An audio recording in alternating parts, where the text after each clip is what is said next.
Hey everyone, if you love documentaries on true crime, mysteries, and the darker side of human nature, then be sure to check out my new channel, Saturn Soul. You can find the link to subscribe to Saturn Soul down below. Thank you, and enjoy.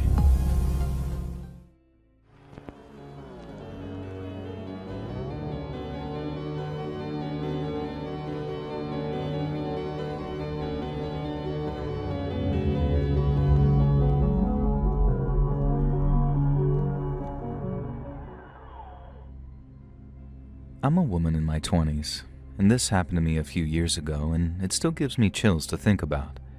It's kind of ridiculous, and I can look back on it with friends and laugh now, but it was absolutely heart-wrenching at the time. It started when I was walking home from work one summer evening. My car was in the shop, and I didn't want to take the bus because I can't stand the smells. It's kind of a running joke with my loved ones. I have an incredibly sensitive nose, and I get bothered by smells pretty easily. And that's how I first became alerted to the guy following me. I could smell the strong scent of dead fish. At this point, I'd walked a couple of blocks, and this foul, lingering scent was persistent. At first, I assumed it was the area. I lived in a coastal town where fishing is a core aspect of our commerce, so the smells associated with fishing aren't uncommon. They weren't usually around my area of the town, though, because why would I choose to live in an area that stank of fish when I have a sensitive nose? So it was a bit unusual for it to reek this bad, and that's when I wondered if it was someone, not something, who was serving as that source of the smell. Since I was alone, I didn't want to attract anyone's attention, so I ducked into a nearby alcove and pretended to check my phone while scanning my surroundings. There was a man, about 30 feet behind me.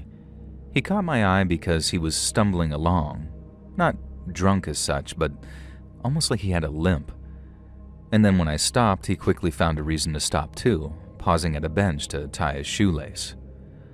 I'm not normally the type of person to assume I'm the center of attention, but it was so obvious to me that this guy was following me, and so I tested it out, moving along the street some and then stopping to check my phone. And sure enough, every time I stopped, he would stop too. A few more times, and I was certain this guy was following me. He kind of looked disheveled, and I noticed he was wearing a waterproof fishing coat, even though it was a very warm day. He had a scraggly black beard, a beanie cap, and he was carrying a huge brown fabric bag. I could see wetness soaking through the bottom of that bag, and I figured that was where the smell of the fish was coming from. And it seemed like he had his catch for the day, and maybe he wanted to add me to the net. Gross. I was only a block or two from home now, and so I hurried, and there was this panic building up inside me about what I'd do when I got home. There was nowhere else nearby that I could go, which meant that he'd see the apartment where I lived. Not much I can do, I figured. Either I hung around and he potentially caught me, or I darted inside my 3-story apartment and locked the front door behind me. And so that's what I did. And then I watched through the front window, hidden out of sight, while the guy kind of lingered outside for a while before scurrying off.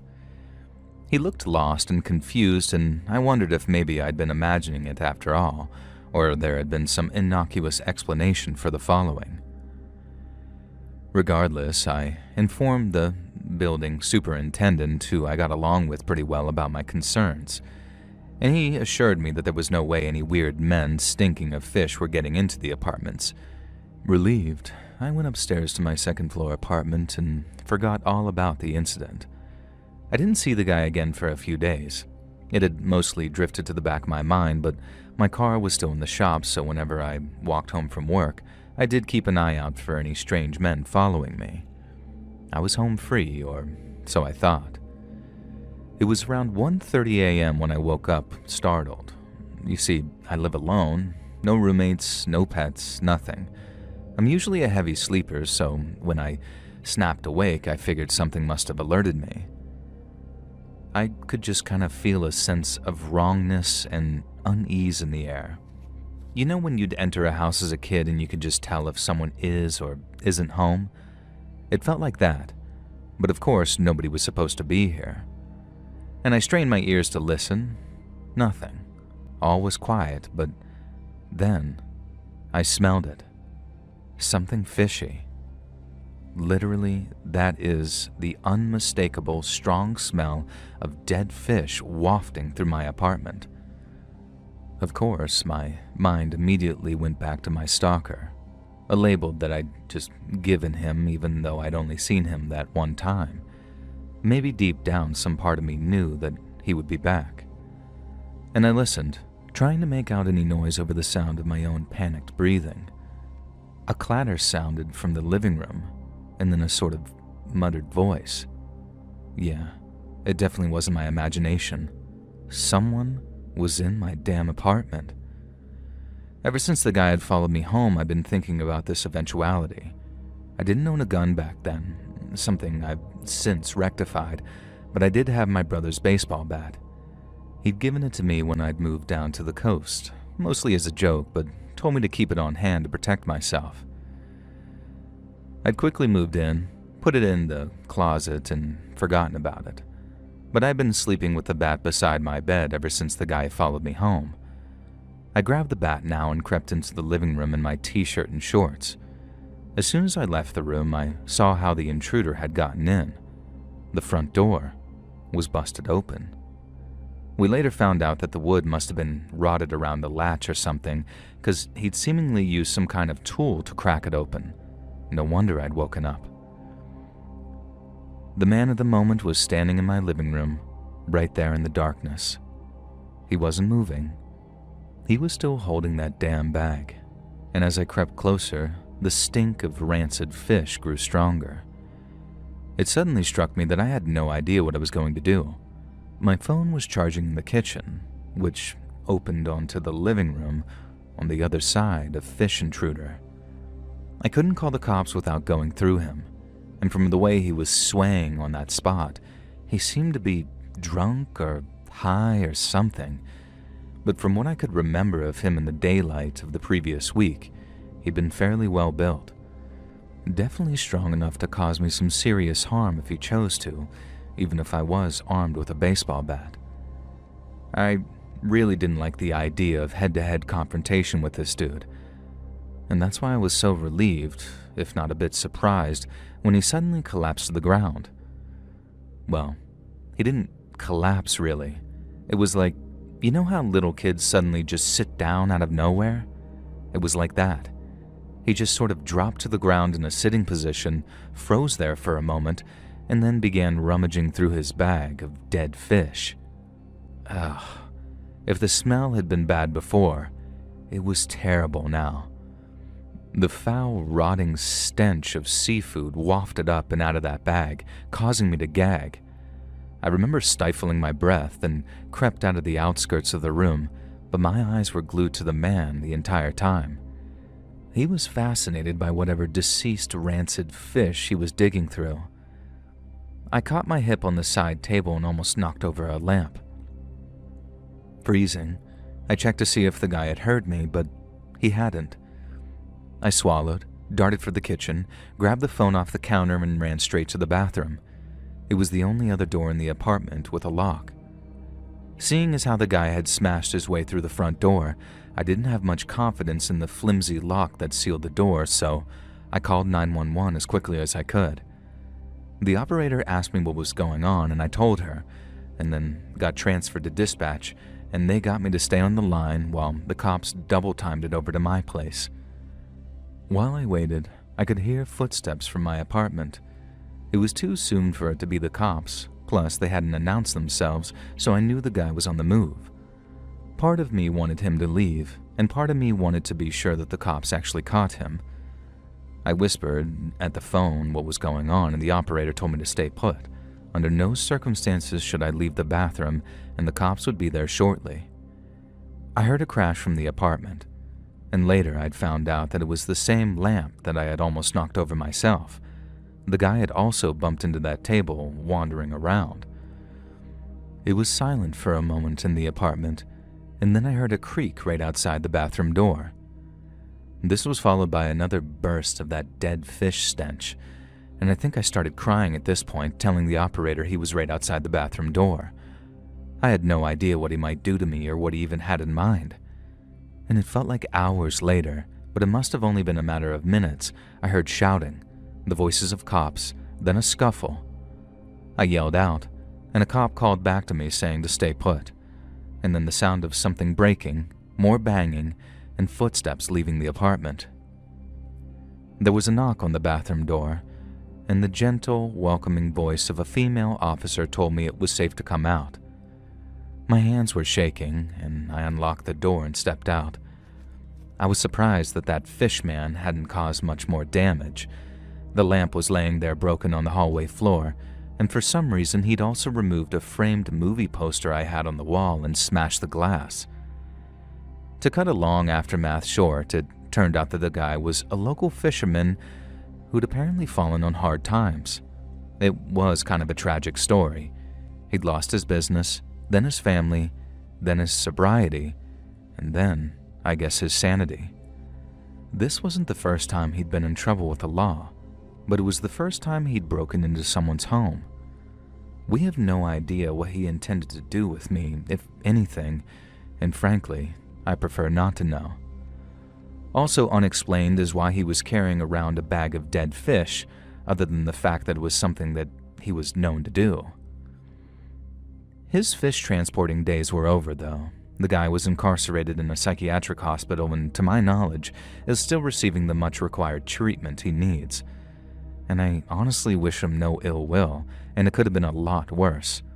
That doesn't change the fact that he did still break into my apartment, though, and he clearly had something in mind by doing so.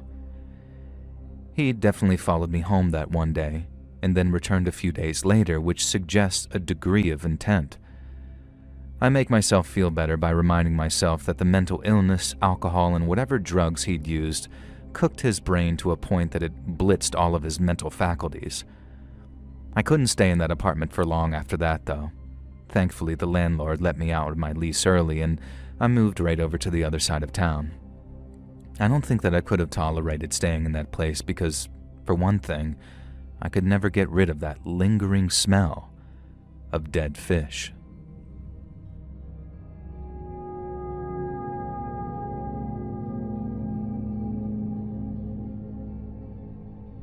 So a while ago, I met this amazing girl on Tinder. We clicked really well over chat and met up for a few dates. She was perfect, sweet, lovely, had a great sense of humor, and was pretty hot to boot. Can you tell that I regret how things went with her? Now, I'll warn you up front, this is one of the most shameful stories of my life, and I still feel really bad about it, even though it must have been nearly 7 years ago now. After a few dates, the girl, I'll just call her Kara, shyly asked me if I'd like to stay over at her place after we'd been out to dinner and the movies. Of course, I said yes. We had a great night, a great meal, and I don't remember what movie we saw, but I remember enjoying it. Back at Kara's place, it was pretty obvious that this was our night to get physical. We'd only held hands and kissed a bit previously, but that night we got straight to it, so to speak. Now, I won't go into gritty details, especially because of what happened next, but it was one of the best nights of my life. It makes it all the more bittersweet with what came after. Eventually, we fell asleep in each other's arms in her bed and slept for a few hours. I woke up to the sound of breaking glass and 2 figures bursting into the room. I was stunned and had no idea how to react. It was all sort of a blur. They manhandled me out of the bed and dragged me into the living room. I wish I could say that my first reaction was to try and protect Kara, but mostly I was just so scared that all I could do was flail and yell like an idiot. One of them had a knife, and the other had some kind of baton. I didn't feel like testing whether they'd use either. They tied me to a dining chair, and then they went and got Kara. When they brought her out, the 2 hooded masked figures were a lot more gentle with her, I noticed. Now, I should note I am a naturally suspicious person. I tend to overthink everything and maybe back myself into a corner because of it. Now, I will be the first to admit that this is not a nice trait, and this story is intended to be a cautionary tale about being like me. Don't approach everyone with suspicion. It will come back to bite you in the ass. Now, with that aside, back in the living room, the 2 masked men, and I could tell from their voices that they were dudes, were rummaging through my overnight bag. They took my expensive watch from the bedroom and dangled it in front of me, asking if it was real or fake. I told them it was fake. They didn't believe me, and into their bag it went. Then they forced me to unlock my phone. They did this by threatening to hurt Kara in very unspecified ways. Again, I kept noticing that they were actually pretty gentle with her, and I don't know why that just kept sticking in my mind, but it did. I don't think I paid much attention to it in the moment, but I definitely did after the fact. Regardless, though, I unlocked my phone and they changed the passcode to ensure they could access and, I assume, wipe it. This meant, of course, they'd have access to my bank details, my Apple Pay service, which was fairly new at the time, my iTunes account, and they could do a lot of damage with this info. Finally, they went through my wallet. These a-holes even shredded up a photo that I had in there of my sister, her husband, my niece and nephew. Just spiteful, angry robbers who wanted to upset me, which again made me suspicious. Was there a personal angle here? How did they get in? Why did they break in? I was gagged, so I couldn't ask them any of this, and eventually they stole what cash I had in my wallet, took my cards too, and just left. They didn't rob Kara at all that I saw. They didn't search for her handbag or purse, didn't steal anything from the apartment. It was just me. I was the sole target. Afterwards, dealing with the cops, I started to get more and more suspicious. It seemed like one of the officers did too, because he kept asking me how well I knew Kara, if it seemed like Kara knew the assailants, etc. I guess this is where the seed was really planted in my mind. We filed police reports, I canceled my cards, reported my phone stolen. Thankfully, they didn't take anything out of my bank account, but they disabled my Find My iPhone, and I'm sure they managed to jailbreak or wipe and sell it. In the days after, I sunk into a spiral of paranoia about it all. Kara was being evasive with me, I thought, and didn't seem to want to talk to me. I kept trying to ask her if she had any idea who the home invaders were or why they'd targeted us. She said she had no idea, but told me that while they broke the glass, they had gotten in through an open window in the living room. And I guess I was kind of a jerk about that because I replied a little snappily saying that I would have preferred to know that the place was actually locked up before staying there. Then, when she stopped replying, I started sending her messages about why the thieves had targeted me specifically. And at first, I sort of framed it like, hey, why do you think it went down like this? And then I started getting a bit more direct. I told her it was incredibly convenient that only I had been robbed and that she was totally fine. I could tell this hurt her and also made her mad because she started getting pretty angry and defensive about that. And I just like to say now that I don't blame her. I was a complete jerk and I deserved to be chewed out about it. I guess all I can say in my defense is that I was pretty traumatized from the event and I didn't really know Kara all that well. And in the end, after it seemed like the case had gone cold and there was no hope of the police catching these people, I just flat out accused her of setting me up. And she lost it at me, of course, which in retrospect I fully deserved. Again, I cannot stress how bad I feel about all this, and as you can probably guess, Kara did not set me up. The reason I suspected it, other than the behavior of the thieves, was that I'd become sure that I had identified at least one of the culprits.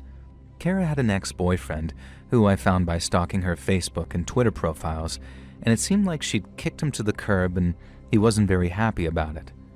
He was a weaselly, wiry-looking guy with a very snide expression, and I didn't much like him. His social media feed was filled with performative nice guy self-pitying crap, which also rubbed me the wrong way, and I discovered from his own Twitter posts that he had a record for breaking and entering and had narrowly avoided juvie as a kid. Hilariously, he was an upper-middle-class guy with a chip on his shoulder who acted like the world owed him a favor, but really his rich parents had gotten him off that charge.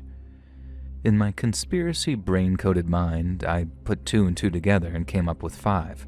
A scenario where Kara and Nice Guy had faked their breakup on social media and were luring in poor unsuspecting Tinder dates like myself to be robbed at knife point. I even went so far as to tell the cops my theory, and they said they'd look into it. I have no idea if they ever interviewed this Nice Guy, but I hope they did. I also became certain that the other thief had been my friend Bill, who he also interacted with on social media. I built up this whole narrative in my head. In the end, I completely cut off Kara, convinced that she'd been responsible for one of the worst nights of my life. For the next 6 months, I callously recounted the story of the Tinder date who scammed me to a few friends, until one day something stopped me dead in my tracks. It was a news story about a breaking and entering gone wrong, where a woman in my town had been the victim of a break-in and assault and suffered life-changing injuries as a result. It was Kara, and the culprit was Nice Guy. I've been so fixated on the idea that Kara was in on it that I never considered the possibility that I was mostly right, but wrong about that part. From what I can gather, Nice Guy did break in out of jealousy and did rob me in revenge, but Kara wasn't part of that plan. He simply wanted to scare her out of dating anyone else. When that clearly failed, he grew more and more jealous and I guess eventually went back for Kara, this time causing permanent damage to her. I guess there's still a tiny possibility that Kara was complicit in the first home invasion, but I really don't think so. Instead, I blamed an innocent girl for the actions of her awful ex, and then left her to deal with him. I've spent the last few years trying to forgive myself for this, because I sure as heck won't be asking Kara for forgiveness. That woman's heard enough from me for a lifetime.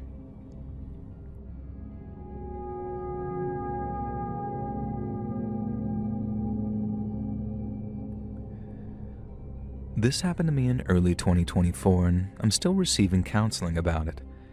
So I'm a college student in my final year, and at the time I rented a house with a couple of friends.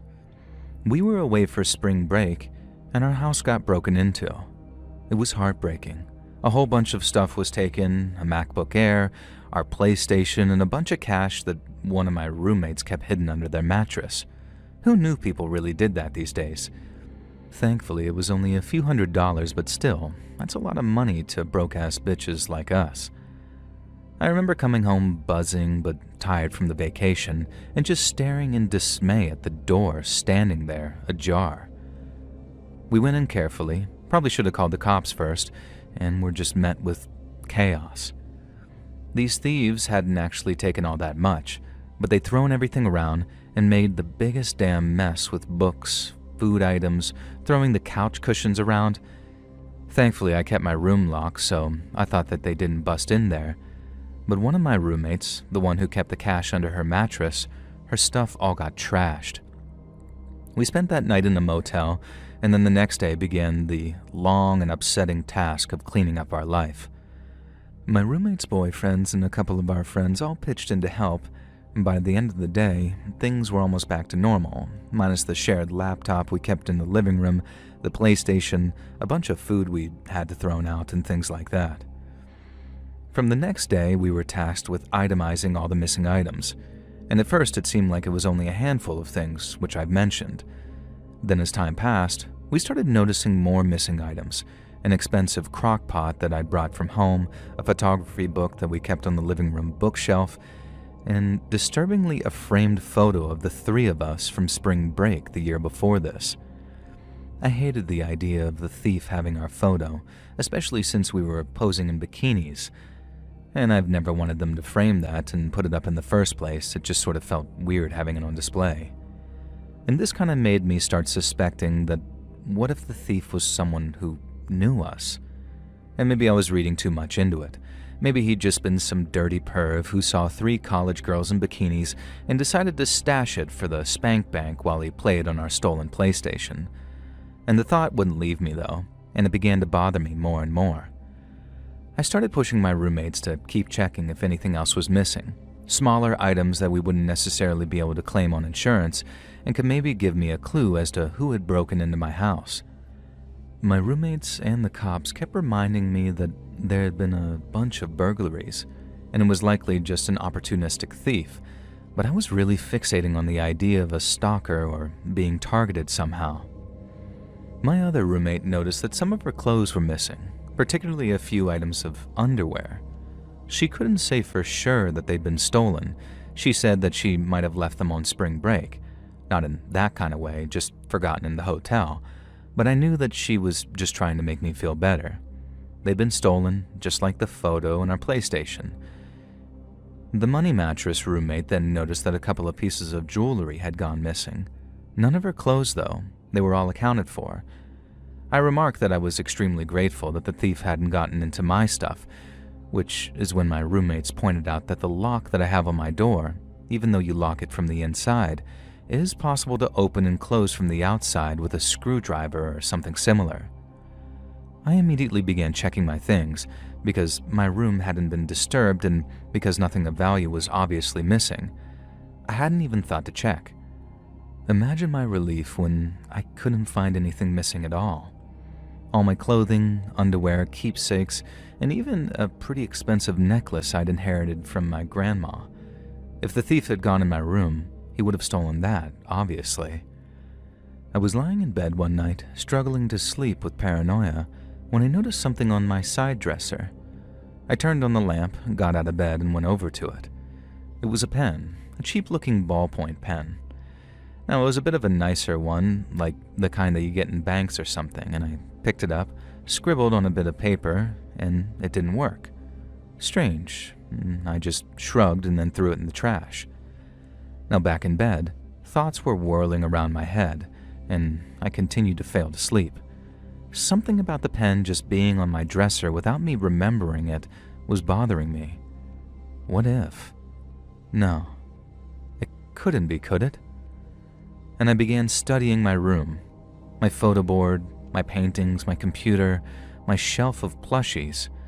There was a teddy bear sitting there among them that caught my eye. I tried to think, when had I gotten that one? I didn't recognize it, and I was sure I didn't recognize it. Hiding under the covers, I reached out and snatched my nearby robe, and then pulled it on under cover. Finally wrapped up, I climbed out of bed, hit the lights, and went over to the teddy. It was an expensive-looking bear, and I definitely didn't remember buying it. Picking it up, I could feel something hard inside its body. Its glassy eyes stared at me, dead shark eyes in a cute little teddy bear. Was it my imagination, or could I see a little glint in the eye? I turned the bear over, and sure enough, there was a slit I could open. I reached in and felt a large, hard object. I tore it free from the bear, and once again, sure enough, it looked to be a spy cam. I was horrified. I threw it face down and began to scour the room for other devices. And in total, I found the teddy, the pen, a smiley face badge, a plush snail, and then finally, hidden in my bathroom, a second spy cam pen.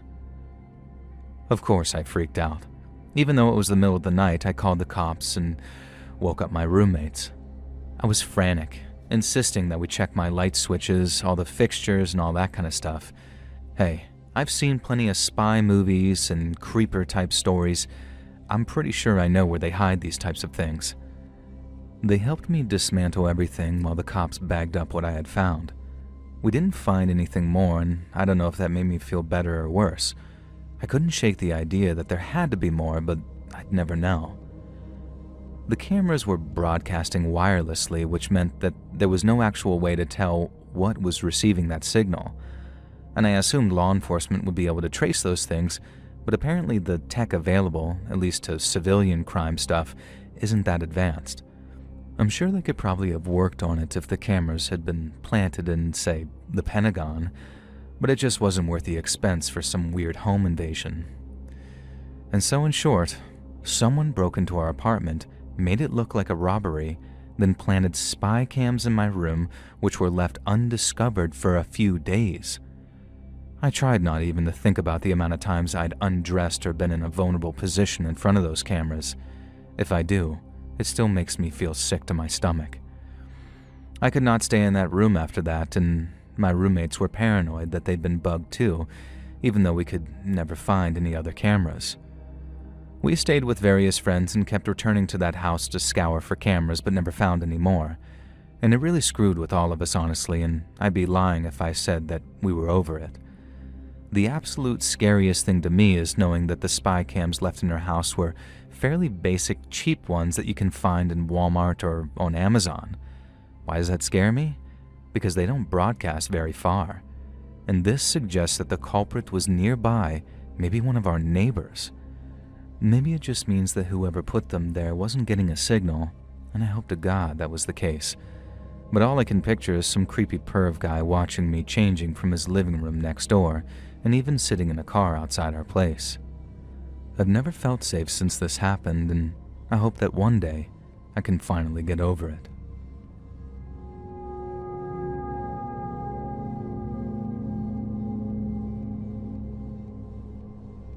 So I got a bit of a weird one for you that happened to me and the fam quite a few years ago now. Myself, my wife, and my 3 kids decided we wanted a break from big city life, just for a bit. It was the mid-2010s, and there was a big spike in crime in our city, and things were just feeling really oppressive and bleak. We needed a palate cleanser, which is why we jumped at the opportunity when my buddy Derek offered us use of his hunting lodge over the Thanksgiving week.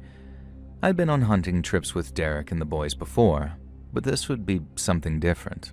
Just my family, free use of Derek's excellent cabin, and some quiet, chill, quality family time without any distractions or disturbances. The cabin was just off of a forest community near the base of Grand Teton. There's a small town nearby, then a 30-minute drive will take you to the cabins. My buddy's cabin is relatively isolated. Then there are a couple of neighbors on the other side of the medium lake nearby. Me and the family made the 6-hour road trip to the cabin. Our youngest is 4, and she kept needing us to stop for breaks, so the journey was a little stressful, but by the time we arrived, it was taking everything in my wife and I's power to keep the kids from killing each other. It wasn't the first time they'd visited the cabin, so as soon as we pulled up, the kids spilled out of the car and darted onto the porch, throwing the front door of the cabin open. I was climbing out of our Ford when I saw my eldest, Lisa, she's 10, freeze in the entrance and then come running back to us. Her face was a look of absolute embarrassment. "Daddy?" she said, breathless. Then, when she finished telling me what she'd seen, I had to ask her to repeat herself. And in short, there was someone already in the cabin. I had no idea what was going on, so I sprinted up the stairs and burst into that place. My youngest daughter, who's 4, and our middle son, who's 8, were standing there, frozen to the spot. My son is autistic and not the best with strangers, and my 4-year-old was, well, 4, so I don't blame them for not knowing how to handle the situation. A guy was sitting on the couch in the center of the hunting cabin's open living room, reclined back in his boxers. He was holding a beer, and even though it was only mid-afternoon, I could see a bunch of other empty bottles littering the ground. I asked him what the hell he was doing in there, and I admit that I may have been a little aggressive, but only because Lisa had seemed so bothered by the guy. She thought he'd been, well, touching himself when she burst in, which obviously filled me with rage. The guy springs up from the couch and held up his hands in a gesture of surrender. Now, I'd been ready for a fight, but this thin, wiry guy didn't look like much of a threat. Then he smiled and laughed and seemed to catch his breath. He said his name was Blake and told me his last name as well. And long story short, he explained that he was a buddy of Derek's from high school. Derek had told him that the cabin would be free over Thanksgiving, and since he was going through a messy and very painful divorce, he was welcome to stay over the holiday to clear his mind. And then we had a good laugh about this because it was so completely Derek. We called him the bubblehead blonde.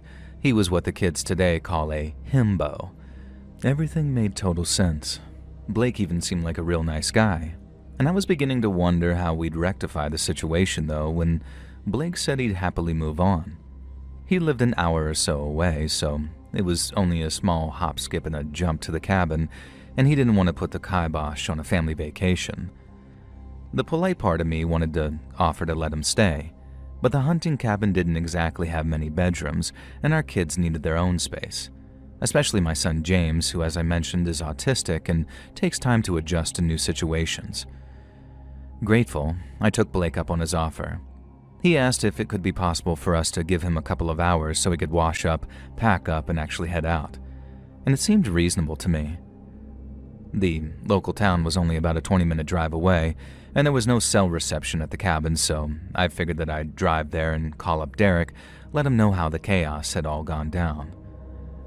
Me and the family piled back into the car, wished Blake well, and drove down the winding trail to the village. Once we were there, we headed into the general store, bought a few snacks, and treated the kids to some ice cream, and then I called up Derek. I didn't outright tell him that he double booked us. I decided to mention his friend Blake and sort of let him figure it out. And when I did, what Derek said caused a shiver to run down my spine. I'll never forget it, word for word. He said, quote, "Blake? That prick? That guy who used to bully me in high school? I heard he was busted on drugs charges." I think at first I thought Derek was pranking me because I grilled him on it and told him that a guy called Blake had been at the cabin. Derek began to get more and more frantic with me when I was skeptical, eventually yelling at me to listen and take him seriously. And that snapped me out of whatever doubts I might have had. Derek never yelled, and he never got mad. He told me to return to the cabin with the cops and to have my wife and kids stay in town for now. He even offered to Venmo me the money for a motel for all of us, but I told him not to worry. And then he called his buddy at the sheriff's department and had him and an officer meet me on the outskirts of town and take a ride back to the cabin in that cruiser. And when we got there, the front door was hanging wide open. The place had been utterly trashed, completely and totally ruined. The TV was smashed. All the various glasses were in pieces on the floor. The couch was shredded with what seemed to be a knife. The deputy and the officer made me wait outside at first while they checked the place, but I soon followed them in, hot-blooded and angry. Swear words had been spray-painted on the wall of the master bedroom, and based on the fact that the paint was dry and the extent of some of the damage, law enforcement figured that the vandalism must have started long before my family and I arrived at the cabin. I guess Blake had been planning a little payback against Derek for some time, and we just sort of interrupted him. Why? It was hard to tell. Like Derek said, Blake had bullied him in high school and eventually been expelled for it, among many, many other things.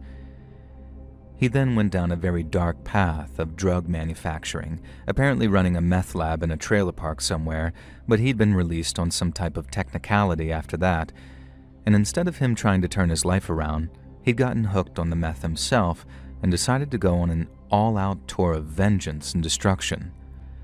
I have no idea if Derek's cabin was his first stop, but he'd certainly been filled with that enthusiasm. When I saw what he'd left in the bathroom, I had to cover my mouth and step outside. What a disgusting individual. And it made me furious to know that this chuckle effer had met my family. He'd spoken to us, smiled with us, laughed with us, all the while knowing that he was there for violence. I was just thinking how infinitely grateful I was that he decided to trash the place and leave, when I heard a creak from the ceiling above us, and then a bunch of coughing, more creaks, and more coughing. There was an attic crawl space in the cabin, and it was apparent to myself and the two cops that something, or someone, was up there. I showed them where the hatch was that led to that crawl space. The deputy pulled it open and a ladder unfolded. A head peeked out. He was covered in dust and filth, but I recognized Blake immediately. And thankfully, he handed himself over. He was too drunk and high to resist, and that stifling air in the cabin attic had started to trigger his asthma, of all things. And he was brought down and taken into the cop car in handcuffs. By now, a handful more of cops had arrived, and Derek's buddy deputy drove me back into town while other officers secured the scene. Thankfully, I didn't have to share a ride with Blake. My wife and kids and I didn't stay in the cabin over Thanksgiving after all. I'd booked us into a nice little hotel in town, and we got to experience the place Derek had grown up. He had to come up to assess the damage, so he brought his wife and stepdaughter, who is my youngest daughter's best pal, and we made a good week of it after all. Derek was surprisingly unfazed by the cabin invasion and damage, but I guess that's Derek for you. The most chilling aspect of all of this was what they found in the guest bedroom. Blake had come equipped with rope, duct tape, a hatchet, and a handgun. It turned out he did have a license for that gun, and we have no way of knowing what he intended to do with those things or if he did actually have nefarious intent. But knowing an unhinged guy like that had been lurking in my family's vacation cabin, ready to snap at any time, well, let's just say that Blake is not someone I plan on vacationing with in the future.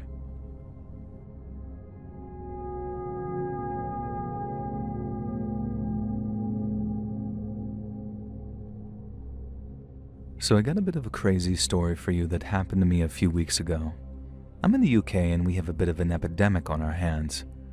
I don't mean COVID or anything like that. I'm talking about IRL streamers. Have you ever heard of a little tow rag called Secret Mizzy? He's a 20-year-old man-child called Bakari Bronze Ogario, who in 2023 used to film himself pranking members of the public by breaking into people's houses while live streaming. Hilarious, right? He allegedly did a bunch of stuff like breaking and entering, theft, property damage, etc. And I say allegedly because I don't remember which things he got charged for and which he didn't, and I don't care enough about that little scrote to go digging. Either way, he ended up serving 6 weeks in prison for it, and then came out and gave an interview about how he's turning his life around. And props to him, I guess, maybe he will, but that doesn't change the fact that he inspired a bunch of dumbass TikTok kids and overgrown kids to follow in his idiot footsteps. Now, I'm just going to insert this in here. I did go and look him up to find out his actual name, and it seems like he's got a kid. Christ, poor child. I hope Secret Mizzy turns his life around for the sake of that kid, if nothing else. Anyway, this isn't about him. This is about a guy in my year at college who I guess thought Secret Mizzy was the coolest Mother Hubbard in the whole of Stockton-on-Tees. I remember overhearing him at college with the girls and rolling my eyes hard as he was playing those dumb Secret Mizzy clips. This was this year too, 2025. Imagine still idolizing this guy a year after he'd served hard time for his stupid TikTok actions. I'm only 18, but people say I'm old and grumpy for my age, and maybe that shows, but holy heck, I cannot relate to some people of my generation.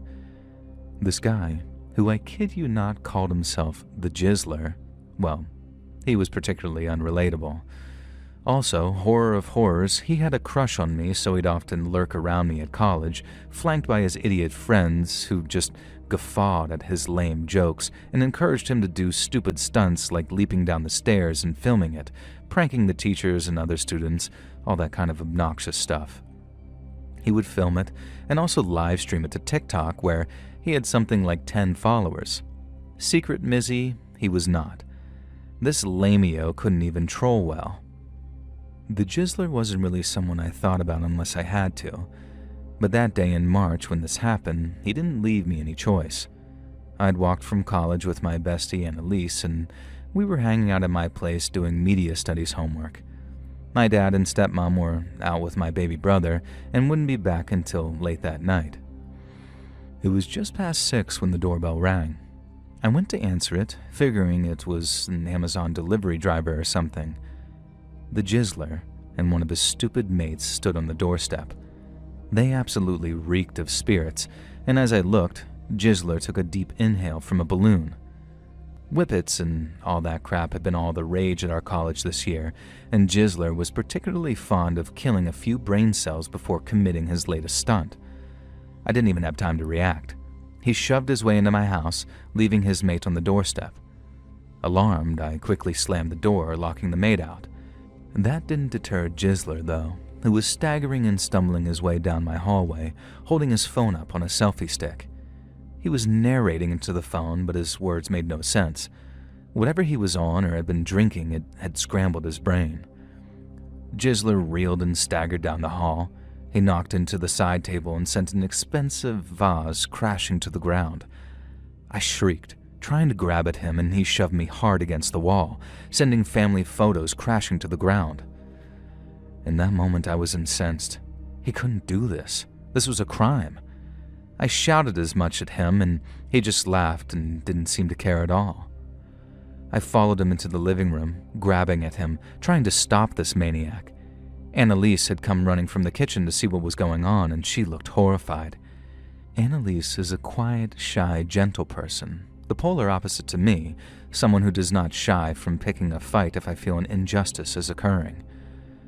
Gisler was picking up my parents' things, his phone held up all the while, and he found my grand's ornament cupboard, which we'd inherited from her when she went into the home. And oh no, all her little glass models and ornaments, swans, dogs, clowns, things like that. Gisler turned so the camera was filming him and reached behind him, sweeping ornaments off the shelf. They crashed to the ground, shattering, and I began to scream, and so did Annalise. Gisler just laughed, grabbing another ornament and flinging it at the wall. I lunged at him again, slapping and trying to claw at him, but I guess whatever drugs and alcohol he is on made him oblivious to any pain. Instead, he shoved me again, even harder, and I fell back and jarred my back against the fireplace. Instant pain as my tailbone connected with the grate, and I started sobbing. Meanwhile, the Gisler was now pulling the settee cushions off and throwing them around. Our living room had a lot of fragile things on display, and he was damaging all of it. One hard throw of a cushion caused the TV to topple to the ground and actually spark. Next, he was using his phone on the selfie stick to smash the light fixtures above his head. I was freaking out. Annalise, meanwhile, had fully disappeared. I felt a moment's anger at her. How could she leave me with this lunatic? But then she reappeared, and she was holding a phone in one hand, which I could see had an active call, and a kitchen knife in the other. She yelled at the Gisler to stop. He did pause, looking at her holding the knife, and then began to let out the most insane, hooting laugh. That's when I noticed that the phone he was holding didn't even seem to be switched on.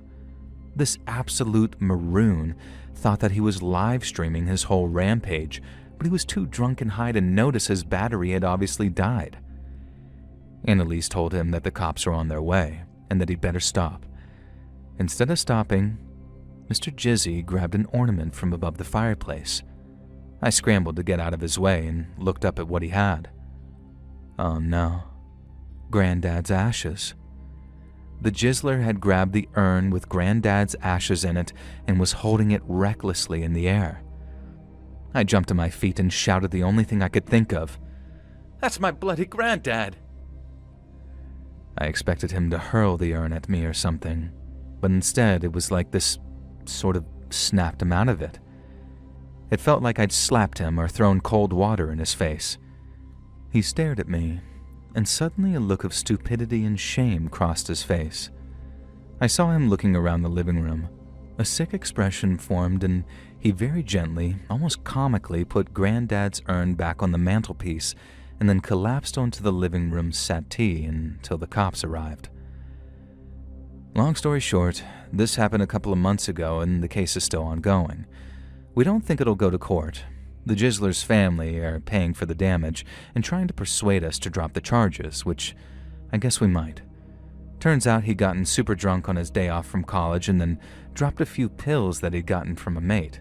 Then he did the nitrous, and I guess it made him go temporarily insane. I do feel a tiny bit bad for this stupid kid.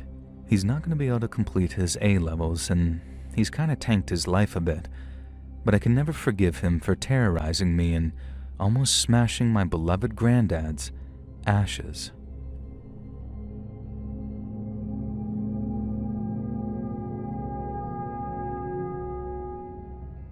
I don't have any home invasion stories per se because I'm homeless. Or I guess they call it unhoused these days because sure, that's the kind of thing people like me worry about, nomenclature and word use. Now anyways, I'm being a bit flippant, I do get it. It's why I realize that I do have a home invasion story even though, you see, I live in my car. And to me, that car is home. I've lived this kind of nomadic lifestyle for quite a few years, thanks to a combination of being down on my luck and also wanting to kind of stay off grid. I'm doing okay these days, so you and your listeners don't need to worry about me, and I love having Let's Read by my side in the cold or, right now, extremely hot nights while I camp out in my car. And when this happened, I had a different car with a nice back seat. This occurred in the winter of 2018, and it was a bitter one. I was parked in a lot in the middle of nowhere, bundled up in my sleeping bags in the back of the '87 Ford Fiesta I called home. I was dead to the world, completely asleep. I woke up to the sound and sensation of my world being shifted, though. Quite literally, in fact. My car was moving. What the hell, I thought? The sleep cleared from my head, and from under the sleeping bag, I heard two young-sounding voices. They were talking about taking the car for a joyride and having some quote-unquote fun in the fields. Apparently, they'd scored big by finding this abandoned car all by itself in the lot. Well, damn. I guess I'd been carjacked. Except I was still in the car, and they didn't know. So bear in mind, we were driving along at a decent speed by then, and I also had absolutely no idea who these kids were or what they might do. I decided that the only course of action I had was to hunker down, hide under the sleeping bags, and hope they got bored. I knew the area, and knew the kids around here were mostly good kids, just bored farm guys and dumb university students. I figured these guys were the former. They had local accents, and from their silly conversations, they honestly didn't sound like bad kids. On the other hand, they had stolen my car and seemingly hotwired it and were taking it for a joyride, so they can't have been that nice. I knew they must have hotwired the car because I had the keys in my pocket, and I was always particular about ensuring the car was locked and the keys were on me before going to sleep. Hell, I normally didn't sleep in the back seat in case I needed to make a quick getaway, but it was so cold that I'd taken to doing it at the time. The car was bumping and flying over potholes. We were clearly in backwoods countryside now, moving away from the coast into more touristy parts of Weston. I distinctly felt it when the car turned off the country lane and into a field. We were bumping and bouncing so hard that I felt my teeth chattering together. Recounting the story now, I probably sound pretty calm, but I was completely bloody terrified at the time. The more I wake up and my mind cleared, the more I realized what deep doo-doo I was in.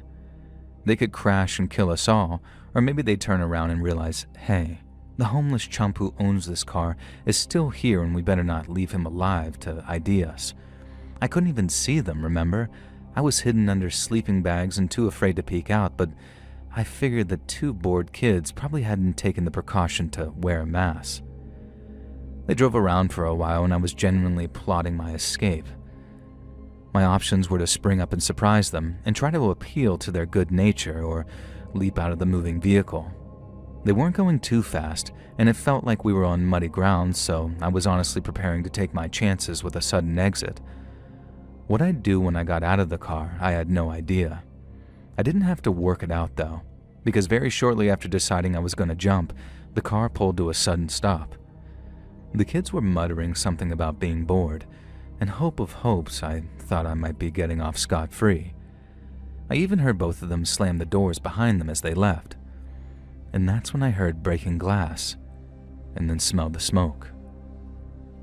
What do joyriders usually do when they're done with an abandoned car? Well, in this case, they torch it. And that's exactly what happened here. I had no idea if this is a regular occurrence in the States, but here in the UK, it was almost a rite of passage for some kids to steal a car, take it on a joyride, and then light it on fire. They'd usually target old, abandoned cars, or even their own if they had reached the end of its life. Burning it and dumping it is cheaper than disposing of a car officially. So the kids had thrown a makeshift Molotov cocktail through the open window, and of course, they didn't know that I was still in the car. Flames were licking up the front passenger seat already as I tore my sleeping bags off and tried to open the back door. It was locked. I fumbled with the awkward manual lock and then began to panic. I banged on the window. This got the attention of the joyriders and I finally saw them. They were gesturing to me, and it looked like they were talking frantically. For a moment I thought they'd leave me there, let the witness burn with the evidence, so to speak. Thankfully, they were better kids than you might expect. I guess in retrospect that's why it's easy for me to say that. They ran to the car, smashed the windows, and then helped me get free. What followed was a panicked, tearful plea of contrition as the three of us ran from the field, none of us really wanting to have to deal with the cops. The boys were home from uni and swore they genuinely thought the car was abandoned. They said their friend told them that it had been there for weeks, and I choose to believe them. I've never seen two kids more sick with guilt and worry, and while it caused me some short-term inconvenience, I don't regret my decision to write the car off and abandon it. The boys' families were incredible, kind and understanding, and they made sure things were and are right with me, and in them I found friends for life. It was a very happy ending to a story of extreme irresponsibility, but at the time it was absolutely terrifying. They know I'm sending this story to you, and I think them and their family will get a kick out of it if you do actually run it. I've changed some details majorly, and it didn't really happen near Weston. We picked that location for a reason.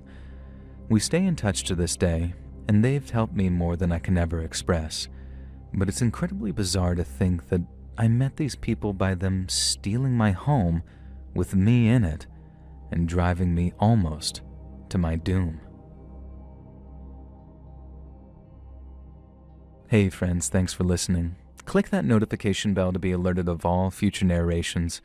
I release new videos every Monday and Thursday at 9 p.m. Eastern Time, and there are super fun live streams on Sundays and Wednesday nights. If you got a story, be sure to submit them over at my email, letsreadsubmissions@gmail.com, and maybe even hear your story featured on the next video.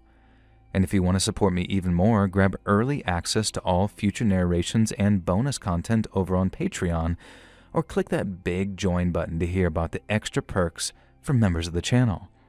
And check out the Let's Read podcast, where you can hear all of these stories in big compilations located anywhere you listen to podcasts. Links in the description below.